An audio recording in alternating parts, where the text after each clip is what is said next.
And welcome to examings. Nainital bank ने इस बार 2025 की अपनी नोटिफिकेशन बाहर कर दी है। एक बहुत ही गुड न्यूज़ है उन सारे एस्पिरेंट्स के लिए जो इस समय बैंकिंग सेक्टर में गवर्नमेंट जॉब देख रहे हैं। इस वीडियो में हम बात करेंगे कि बेसिक डिटेल्स क्या क्या अवेलेबल है इसमें। आगे बढ़ने से पहले आप हमको हमारे वेबसाइट www.examings पे फॉलो कर सकते हैं, जहां आपको सारी updates, notifications, notes, practice set और मॉक टेस्ट मिलेंगे।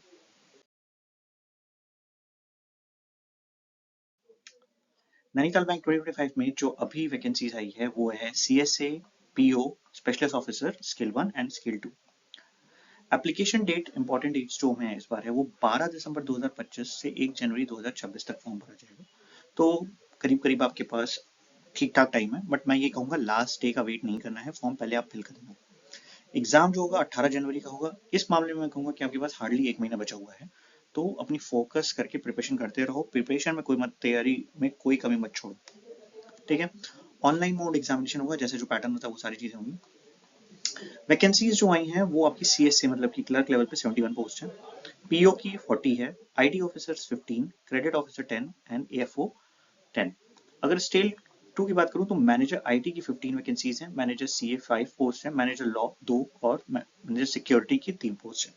यहाँ पे आपको एक्सपीरियंस चाहिए होता है, यहाँ पे आपके लिए कोई एक्सपीरियंस की रिक्वायरमेंट नहीं। अगर मैं एलिजिबिलिटी की बात करूं तो CSA के लिए आपको ग्रेजुएट विद 50% मार्क्स की जरूरत है। मतलब अगर आप नॉर्मल ग्रेजुएट, पोस्ट ग्रेजुएट आपने 50% मार्क्स सेट किया हुआ है तो आप ये फॉर्म फिल कर सकते हो। वो प्रोबेशनरी ऑफिसर्स या PO के लिए आपके पास भी सेम कैटेगरी है, आपका ग्रेजुएशन 50% मार्क्स के साथ होना चाहिए। स्पेशलिस्ट ऑफिसर के लिए थोड़ा सा डिफरेंट हो जाएगा। अगर आप IT के लिए भरते हो तो IT, सिक्योरिटी के लिए भरते हो सिक्योरिटी में आपकी स्पेशलाइजेशन होनी चाहिए। एज जो है वो आपका 21 ईयर्स टू 32 ईयर्स के आसपास सबमिट दिया गया है, ठीक है। तो उसमें कोई दिक्कत नहीं है। स्किल 2 का जो है वहां पे आपके 25 टू 35 से शुरू के और लास्ट में अलग अलग पोस्ट पे दिया गया है, जहाँ पे कुछ में 35 ईयर्स है और कुछ में 40 ईयर्स की लास्ट एज लिमिट लगाई गई है। सैलरी स्ट्रक्चर की बात करें तो आपको देखो CSA जो क्लर्क लेवल होता है वो 24,000 के आसपास की सैलरी होती है, जो बेसिक की बात कर रहा हूँ मैं भी। ऑफिसर ग्रेड 1 जो है आपकी 48,480 है एंड मैनेजर स्केल पे 64,820 है। तो यहाँ पे आपको करीब करीब 40,000 के आसपास सैलरी देखने को मिलेगी। यहाँ पे आपको 65,000 के आसपास सैलरी देखने को मिलेगी और यहाँ पे आपको 80,000 के आसपास सैलरी देखने को मिलेगी, ठीक है। अब हम एग्जाम पैटर्न की बात कर लें, बेसिकली CSA और PO के बारे में बात करें तो क्वालिफिकेशन में आपके टोटल क्वेश्चन आएंगे, टोटल क्वेश्चन वहाँ पे 200 क्वेश्चन आएंगे, टोटल मार्क्स 200 के होंगे, ड्यूरेशन 145 मिनट्स मिलेगा।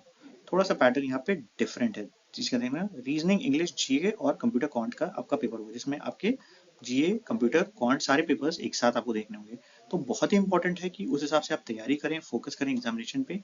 बैंकिंग में अगर आप जाना चाहते हो, आपके घर के एरिया के आसपास है नैनीताल, तो आप प्लीज इस फॉर्म को फिल करो। पोस्टिंग पैन इंडिया लेवल पे, मतलब जहां जहां बैंक है वहां हो सकती है। नेगेटिव मार्क्स 2.5 मार्क्स जैसे स्टैंडर्ड रहता है वो सारी चीजें होंगी, ठीक है। All the best.